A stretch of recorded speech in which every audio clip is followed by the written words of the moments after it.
de confiar en el imperialismo, pero ni tantito, nada. Obrero, campesino, cultor, tu trabajo es la revolución.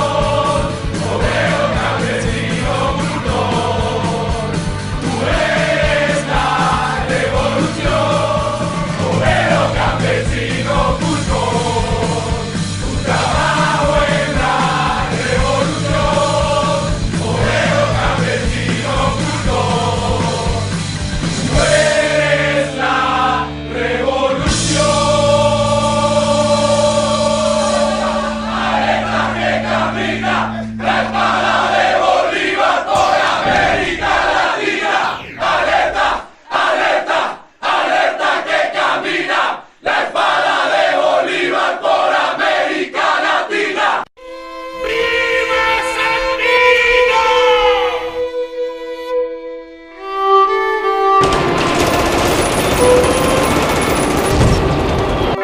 Aquí Nicaragua libre.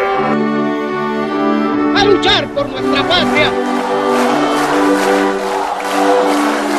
¡Viva el Frente Sandinista de Liberación Nacional! ¡Patria libre!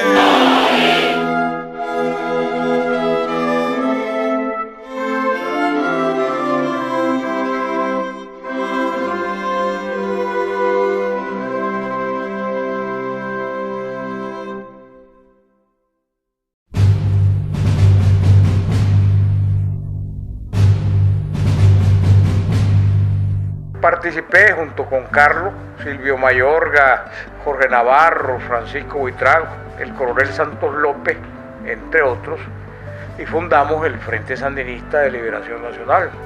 Fidel Castro nos había recomendado que fundáramos un Frente de Liberación Nacional, ¿verdad? Una sugerencia, porque Fidel siempre fue muy respetuoso a nivel de sugerencia. Entonces, con quien había hablado era con Noel Guerrero y con Rodolfo Romero. Y ambos, pues, sobre todo Noel Guerrero, porque ya Rodolfo Romero se había apartado en ese momento, planteó que Fidel quería que formáramos un Frente de Liberación Nacional. Y discutimos esa posibilidad, pues entonces Carlos Fonseca opinó que el frente debería llamarse Frente Sandinista de Liberación Nacional. Y nos mandaron a pintar. Pongan FSLN. Ahí por Montoya, por el supermercado Mántica, un acto de recuperación económica, y los actores ponen, este es un acto de recuperación económica del FSLN. Por primera vez el pueblo de Nicaragua conoce la sigla en 1963, FSLN, mandado por Carlos Fonseca Maduro. La verdad es que nosotros teníamos la convicción de que aquí iba a triunfar la revolución. Pero también teníamos la convicción de que íbamos a morir en el combate, que no íbamos a llegar a verla. Eso era. Mucho menos que mi imaginario. Si no, no se me ocurría pensar. No se nos ocurría pensar, diría yo, que íbamos a estar al momento de la victoria. Mucho menos que se me ocurriera pensar que íbamos a vivir toda esta larga etapa. Con esa mentalidad libramos la batalla.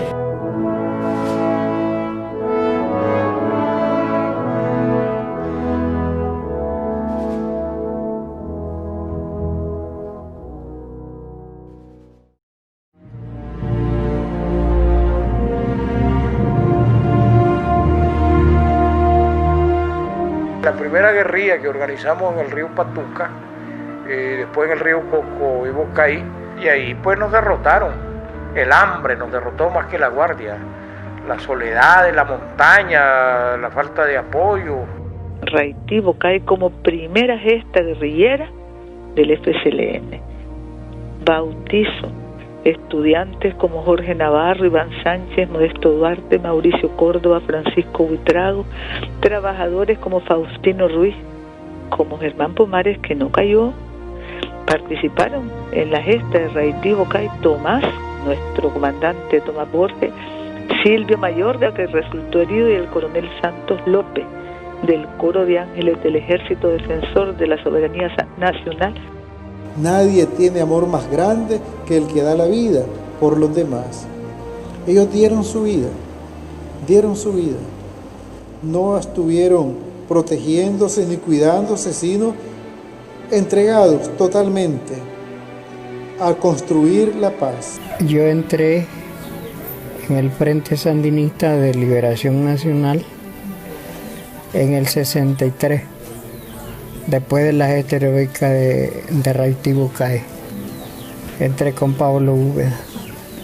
Ahí Pablo Úbeda se quedó allá en Rancho Grande, Guaslala y esa zona.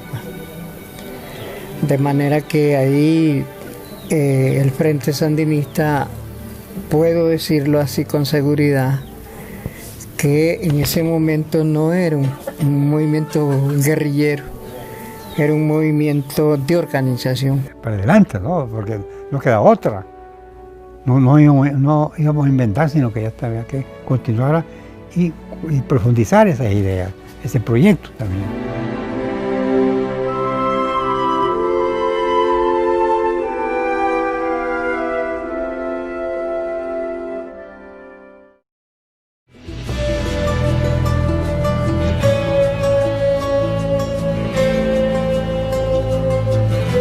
El día que vinieron aquí, a este punto, no traían el vaquiano que ellos acostumbraban, sino que se vinieron solo hasta cierta parte y allí agarraron un hombre del camino y era un juez de mesta que agarraron.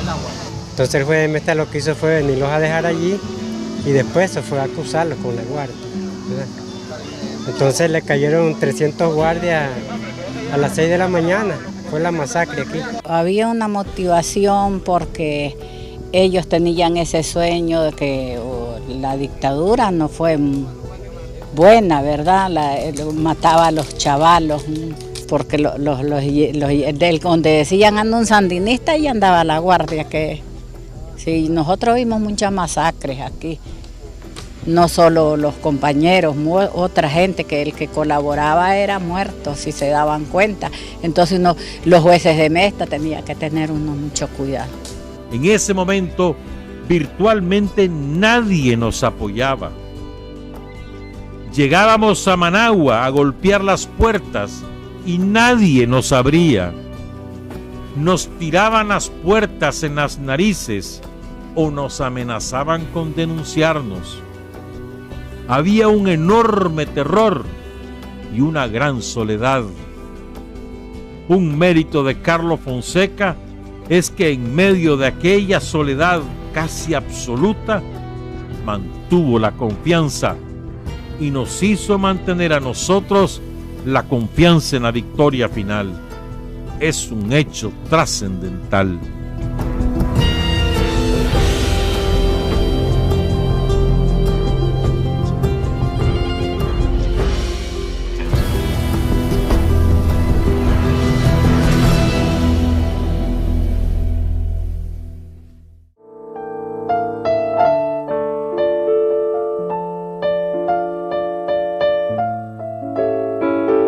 Nosotros empezamos en los sindicatos en 1963, pero de allí empezamos a organizar los sindicatos y de allí sacamos lo mejorcito para la guerrilla.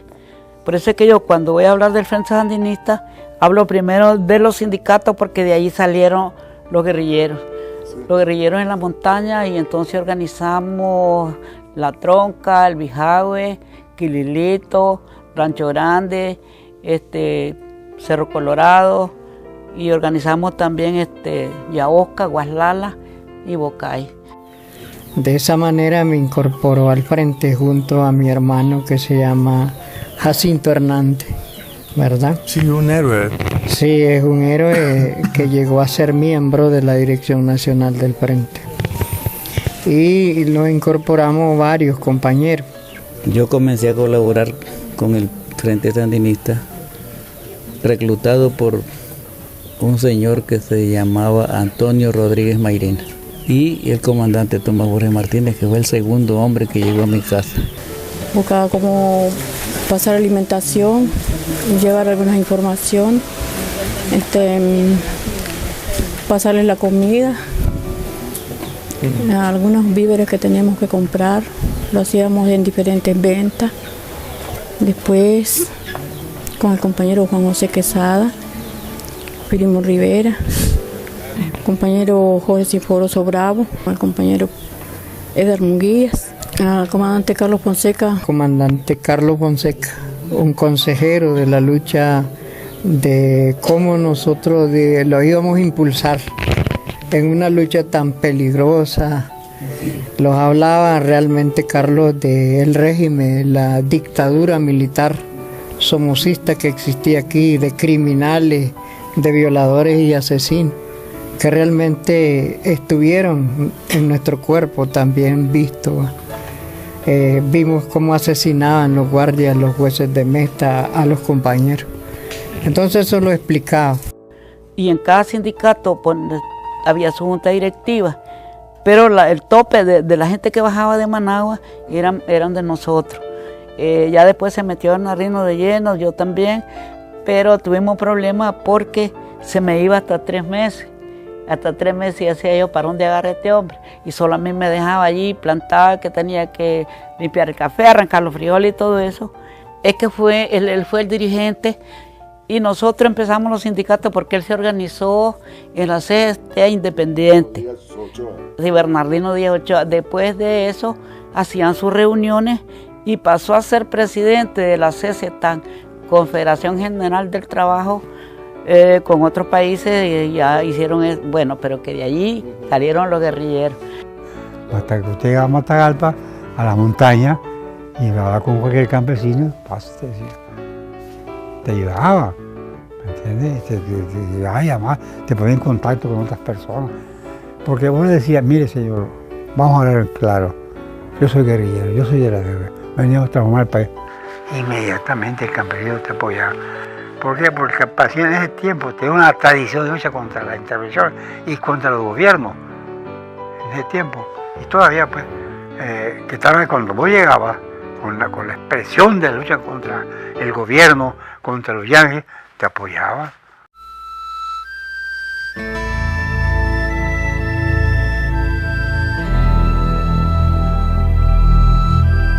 Ya cuando comienzan los preparativos de Pancasán, yo estaba dedicado más bien al trabajo legal.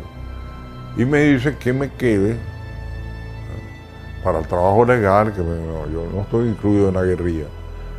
Pero ya había caído preso una vez por andar tirando volantes. Me habían cogido, ¿no? Y por primera vez sentí los golpes de la guardia. Me golpearon, bueno, no decirte que me malmataron, pues, pero sí me golpearon. Entonces resulta que ya como soy alguien de alguna confianza, ya lo suficientemente fogado en manifestaciones, pedreaderas, todo eso que se daba en esos años. Empezamos a realizar en medio de las manifestaciones actos de sabotaje, ¿no? Contra vehículos de la Embajada Norteamericana y vehículos de la Guardia Somocista. Después de una de esas protestas, me capturan. Ya estaba Oscar Turcios aquí, yo era amiga de Julio Buitrago desde que estaba en el Goyena, y un 21 de febrero de 1966 se me acercó Daniel, yo ya sabía quién era, y me dijo, me han encargado notificarte que se te acepta como militante del Frente. Por eso yo lo digo, la gente cree que es broma, pero es serio. A mí me dio la militancia, Daniel Ortega me la notificó y solo él me la puede quitar, nadie más me la puede quitar. A nadie más le reconozco derecho a hacerlo. Me integré pues al pequeño grupo operativo que había en Managua. Celín Chible, Manuel Rivas Vallecillo, Jorge Sinforoso Bravo Sáenz, Daniel Ortega, ya. El responsable era otro. Daniel subía a la montaña, bajaba y se integró a un operativo de un banco. Y resulta que uno de los cajeros lo conocía por amistad de infancia y lo quema. Entonces lo saca en un periódico, se busca. Yo estaba en una casa y cayó la guardia. Entonces, cuando el dueño de la casa mira a través de las persianas, que es la guardia la que está afuera, me sube al techo de la casa. Y ahí estuve en el techo de la casa, me escondí Y estuve en el techo de la casa. La guardia entró a la casa, revisó toda la casa, no había nada y se fue. Y yo me quedé ahí en el techo, ahí dormí. En la mañana me bajo a la casa, no hay nadie. Pensé que se habían llevado presa a la familia. Eso es lo que yo pensé, ¿no? Cuando veo venir a Daniel, que entra, anda 2 pistolas, me da una a mí, agarra la otra a él y dice, si está la guardia vigilando aquí nos volamos verga. Y me sacó de ahí. Me sacó, él me sacó para llevarme ya a una casa cuartel, que era la gente que estaba en el enfrentamiento diario.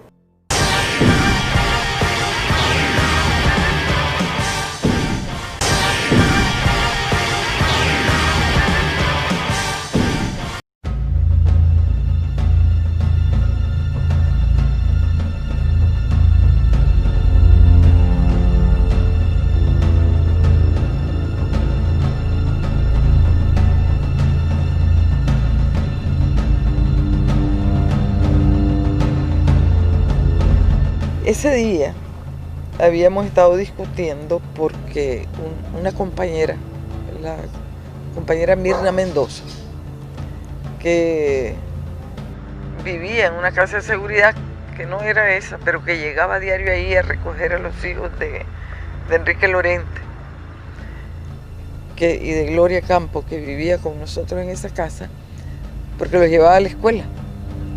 Ella es maestra, pero además era compañera de vida de otro militante que ya falleció, Ramón Rizo. Y estábamos discutiendo de eso. En esa discusión estábamos cuando oímos un culatazo en la puerta. Esa casa tiene 2 puertas, una que da a la sala y una que da a un pasillito de acceso. Entonces el culatazo fue en esa puerta del pasillito y oímos las características carreras, el ruido que hacen las botas militares sobre la acera. Entonces nos levantamos, él inició el ascenso al 2.º piso porque ahí teníamos el arma y la mejor capacidad para defender la casa, porque lo que sí sabíamos es que de ahí no íbamos a salir vivos. Y Julio me lanzó un revólver 38 pequeñito, calibre corto, y empecé a hacer disparos y le pedí a Julio que me disparara porque yo sabía que yo iba a ser capturada si la guardia estaba ahí adentro. No había para dónde más coger. Si intentaba subir con él, me iban a balacear. Pero él frunció el ceño y me dijo que no. Y él siguió su ascenso. Yo lo que estaba era deteniendo a la guardia para que él pudiera seguir. Y efectivamente, pues ahí en el intercambio de balazos, recibió un disparo, un guardia, que me cayó encima y me agarró. Y entonces los otros guardias lo jalaban y yo iba arrastrada por el guardia porque se agarró de mí con mucha fuerza. Claro, estaba muriendo, porque era un balazo. Por eso fue que me llevaron a un jurado de conciencia y me acusaron de ese asesinato, pero no podían demostrar.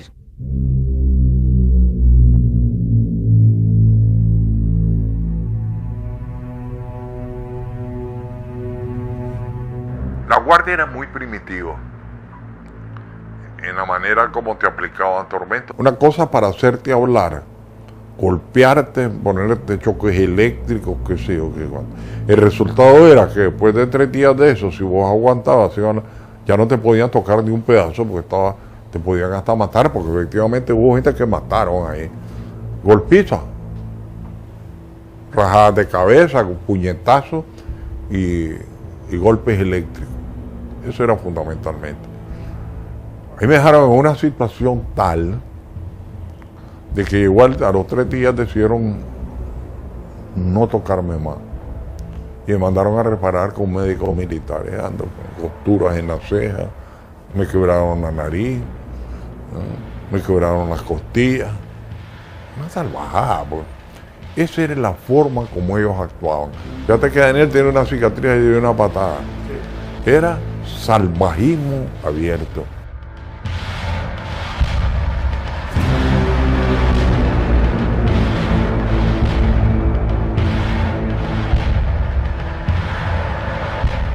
si te da a pensar por el temor, estás derrotado. Y entonces, bueno, prevalece más. Frente al temor, frente al miedo, bueno, surge ahí el valor, el compromiso, y eso te permite enfrentarte incluso a la tortura, pues, porque de ahí fuimos a la tortura y lo que era llegar por primera vez a la presidencial. O sea, cuando nos llevaban esos vehículos de la seguridad de Somoza y íbamos subiendo la loma, trepándose la curva, en ese momento uno va lleno realmente de un temor, dice, bueno, ahora me viene la tortura, me pueden matar. Entonces sabíamos lo que era la dictadura de Somoza. Y llega el momento de enfrentarte a los verdugos, ahí, que te empiezan, pero eso también te va llenando de rabia. El hecho de sentirte ahí impotente, que te están agrediendo, que te están humillando, que te están pateando, que te están golpeando, eso también te llena de rabia y te da fuerza para resistir. Me rompieron todos los nervios intercostales. Eso duele más que una... ¿Cómo es eso? Con golpes. Ajá. Me daban golpes, yo no sé con qué porque no veía, pero yo sentía que era una cosa plana, como una guanteleta.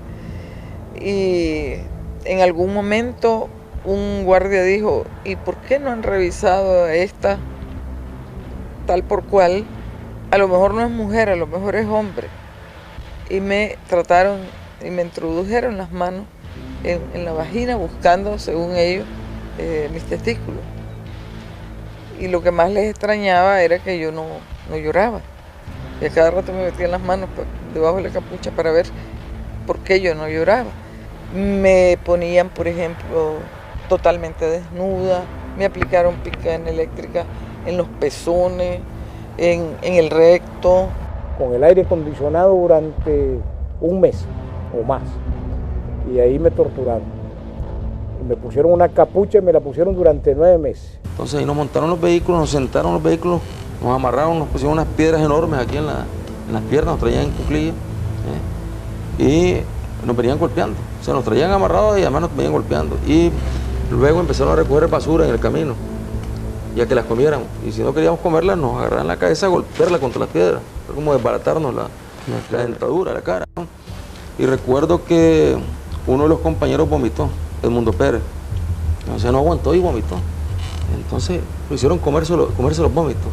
Sí, una cosa terrible, ¿verdad? Terrible.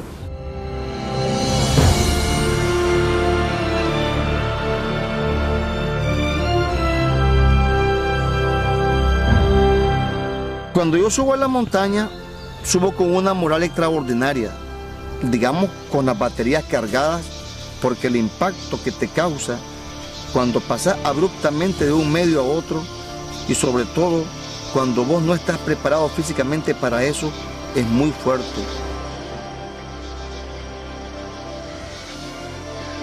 Yo diría que no estábamos preparados ni psíquicamente para eso, porque a pesar de que habíamos leído el diario del Che, escrito sobre Vietnam, sobre la Revolución China, una serie de relatos, de trabajos sobre los movimientos guerrilleros de América Latina y de otros lugares, la idea que teníamos era muy general. No sabíamos lo que era en concreto eso.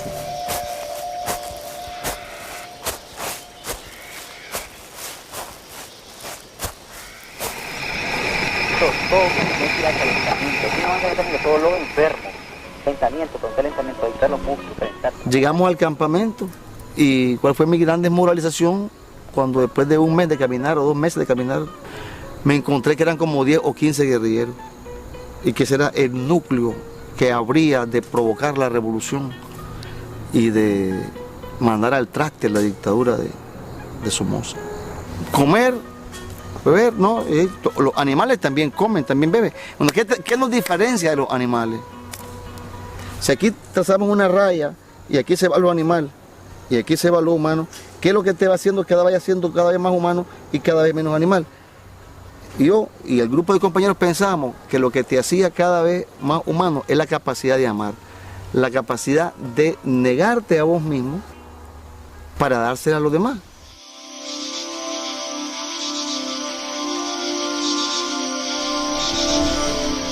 En la gente hay hambre, repito, tenemos hambre, no apetito, porque como dice René Viva, una cosa es tener apetito y otra cosa es tener hambre. El hambre es la necesidad más vital del hombre, no es la vivienda, el techo, no es la salud o la educación, es la comida, La alimentación no es ni siquiera el sexo. El instinto más primitivo del hombre es comer.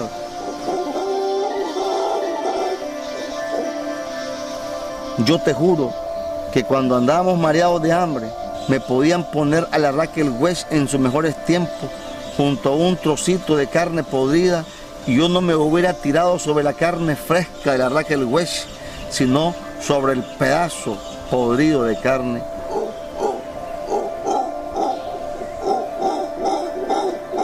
Matar un mono o pelarlo era feo, porque sin cabeza, sin las manos y los pies pelados, se parece a un niño, es como que te comas a un niño tierno. De remate me sale justamente en ese instante una mona con su monito. Entonces, fíjate, yo titubeo cuando estoy colocándome para disparar.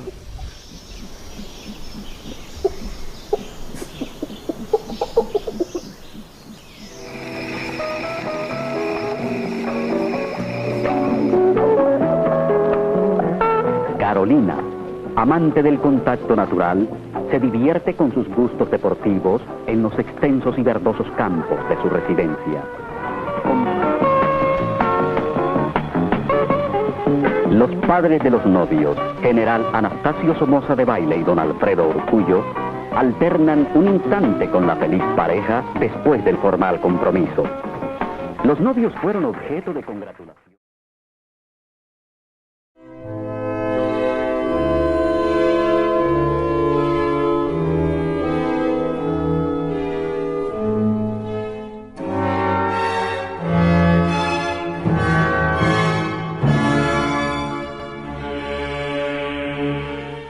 Terremoto efectivamente agudizó las contradicciones y se dio un fenómeno, y es que Somoza, que había creado y desarrollado y enriquecido a un sector del liberalismo que no tenía acceso por apellido al capital y que era visto de menos por la oligarquía conservadora, jamás había invadido el sector económico de la construcción.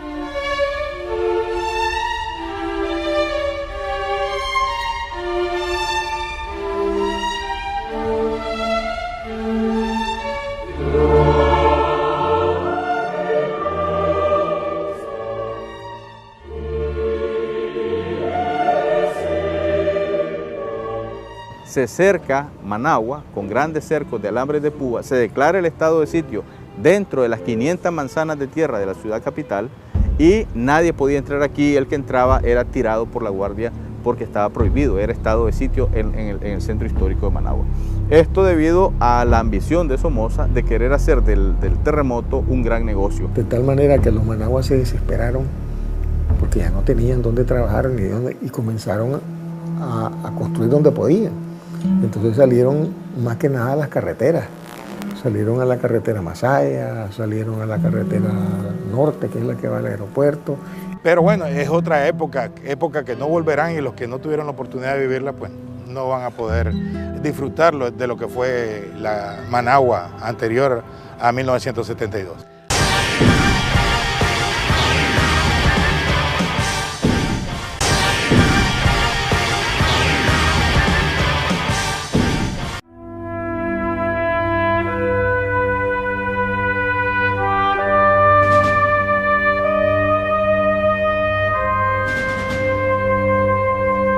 La represión había sido tan fuerte que no teníamos casas de seguridad. Entonces hubo momentos en que tuvimos que dormir bajo de un puente o trasladarnos por último a León, donde se inició el trabajo de crecimiento que se llamó de la etapa en silencio de acumulación de fuerza. En este periodo se amplió el trabajo político a nivel nacional, pero se inició en León con base de los estudiantes de la universidad y luego fue creciendo hacia los diferentes sectores. Entonces, compañeros, que cuando hagamos la lucha reivindicativa de obreros y los campesinos, que cuando estaremos trabajando por construir una nueva Nicaragua. Entonces, compañeros, que los invitamos a que participen en las movilizaciones que se den en favor de los intereses populares. Pero no es momento para estar haciendo huevo a ningún sector de la burguesía. Es entonces que podemos decir de que la marcha de la victoria no es. Estábamos sometidos a una situación compleja. Por un lado teníamos la situación de la lucha en la montaña y teníamos la necesidad de seguir avanzando en términos más fuertes. Y empezaron la larga cadena de huelgas de hambre que tuvimos. Esas huelgas de hambre tienen un significado muy importante dentro de la lucha revolucionaria nicaragüense. Nosotros estábamos claros que cada huelga de hambre estremecía el país, en el sentido de que levantaba manifestaciones, tomas de iglesias, tomas de locales, el respaldo a los presos políticos. Nosotros nos condenaron, a mí, a Jacinto Suárez, 27 años. Siempre esa esperanza nos marcó a todos los compañeros. Nunca, no nos quejamos, pues estábamos presos. Yo estaba con Jacinto 27 años y nosotros no pensábamos en eso, sino en que íbamos a triunfar. Todo este periodo, hasta 1974, fue un fuerte trabajo político, militar, de creación de escuelas militares también, de preparación de los cuadros, y culminamos con el 1974, en que se planificó una acción de gran envergadura para romper el silencio en que se había estado trabajando.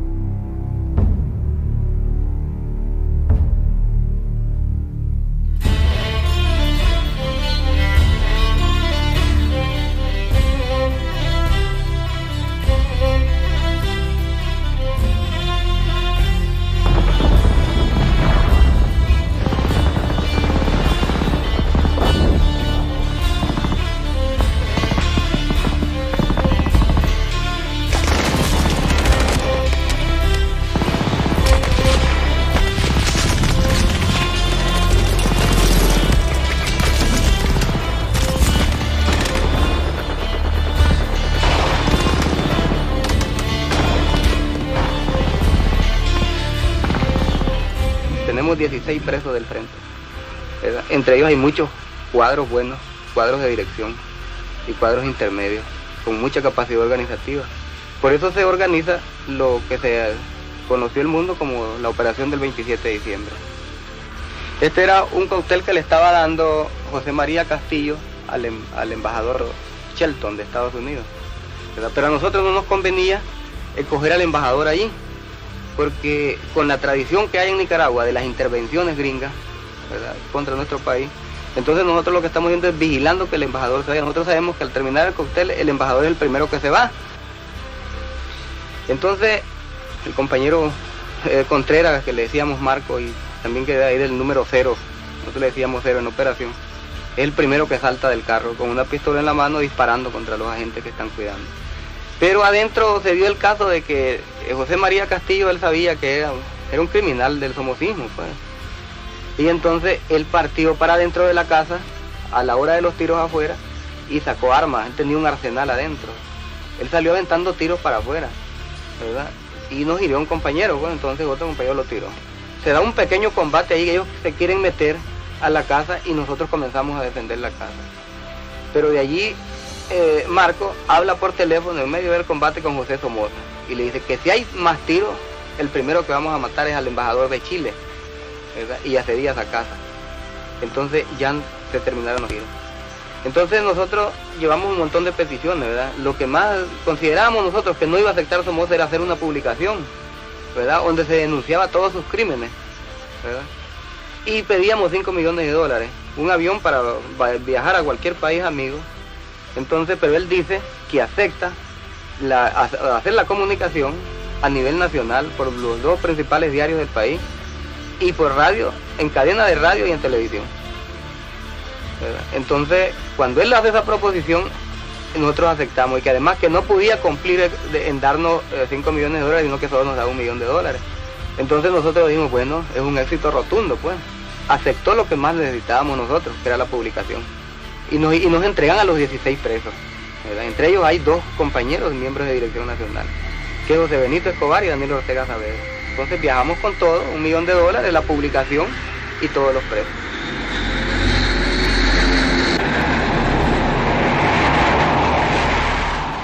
En el marco de esos objetivos, mi participación dentro del Comando Juan José Quesada tuvo que ver con una etapa de entrenamiento y con una etapa de participación activa a la hora del asalto, ¿verdad? Que fue un asalto armado a la casa de Chema Castillo y que resultó exitoso. Mi participación fue como soldado de fila, bien dicho por Eduardo Contreras y bien asumido por mí. Y desde ese momento, si revisamos la historia, ha sido una vida de rebelión. Llegamos a esta acción del 27 de diciembre, efectivamente yo soy uno de los participantes en ella. Era un comando compuesto por 13 compañeros, lo dirigía Eduardo Contreras, y estábamos claros completamente, el Frente Sandinista estaba completamente claro que a la raíz de esa acción Somoza iba a desatar la represión más brutal que podía desarrollar, como así sucedió. Sabíamos que estábamos en manos del enemigo y que el enemigo podía recurrir a cualquier cosa cualquier cosa era posible, ¿verdad? De tal manera pues que fueron momentos de mucha tensión, pero incluso cuando nosotros salimos de la cárcel Modelo, no supimos nada hasta que llegamos al aeropuerto. Es decir, una operación que no era complicada para el enemigo porque la Modelo de Tipitapa al aeropuerto de un paso. Fue una cosa indescriptible cuando nos encontramos con los compañeros del comando, ¿verdad? Con los compañeros que habían retomado las banderas nuestras, ¿verdad? Y estaban ahí presentes. Y sobre todo había un profundo sentimiento, ¿verdad? De que la lucha continuaba, que la lucha seguía, ¿verdad? Que nunca habíamos perdido la fe. Y nosotros pudimos ver ya cuando íbamos para el aeropuerto cómo el pueblo nicaragüense se rompió el miedo, se tiró a las calles, seguía el bus donde iban los componentes del comando, iban los garantes de la acción. La gente se tiró a la calle ya sin miedo, ya podía expresarse lo que no había sucedido en otras acciones, pues, y eso significó un avance y una seguridad que nosotros habíamos elaborado en todo este tiempo. Porque demostró con el asalto a Chema Castillo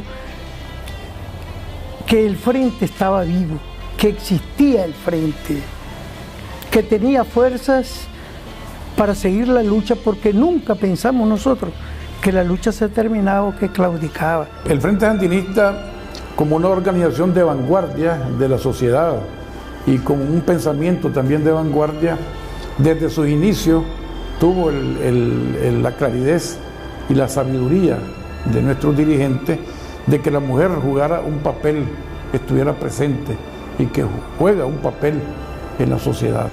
Por el hecho de que liberamos a esas personalidades, entre ellas el comandante Daniel Ortega Saavedra, se dio a conocer al pueblo de Nicaragua que el Frente Sandinista, aparte de lo que el pueblo ya conocía, era una organización fuerte, exitosa, capaz de llevar al triunfo en la lucha contra Somoza, que se perpetró 5 años después, ¿verdad? Entonces fue como el preámbulo, fue como el preámbulo al triunfo de la revolución. Con la acción del 27 dio un salto. Ese movimiento revolucionario, ¿verdad?, llevó a efecto la revolución la última revolución del siglo pasado. En esta hora, las masas populares de Nicaragua cuentan con su propio instrumento político guerrillero, el Frente Sandinista. Esta es la respuesta a la imposición de los partidos liberal y conservador, instrumentos de la oligarquía vendepatria de Nicaragua. Sean cuales sean las diferencias entre los nicaragüenses, cada uno tiene lugar en la fila del Frente Sandinista. Tal característica es compatible con la posición de vanguardia del sector que se identifica con la clase obrera y la clase campesina y que se guía en la acción con la filosofía del socialismo científico. Es fundamental en el Frente Sandinista la unidad entre los verdaderos revolucionarios y los verdaderos cristianos. Es la unidad que forjaron fusil en mano en la cordillera de la América oprimida el comandante Ernesto Che Guevara y el sacerdote Camilo Torres. Todo esto justifica nuestro llamamiento a formar por los diversos rumbos del campo, la montaña y la ciudad nicaragüense distintos comités sandinistas clandestinos, capaces de ponerse al frente de la lucha local político-guerrillera. En cada barrio, fábrica, centro de estudio, oficina, templo, debe formarse un comité sandinista clandestino. En cada comarca rural, hacienda, centro minero, debe formarse un comité sandinista clandestino.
se movilizará.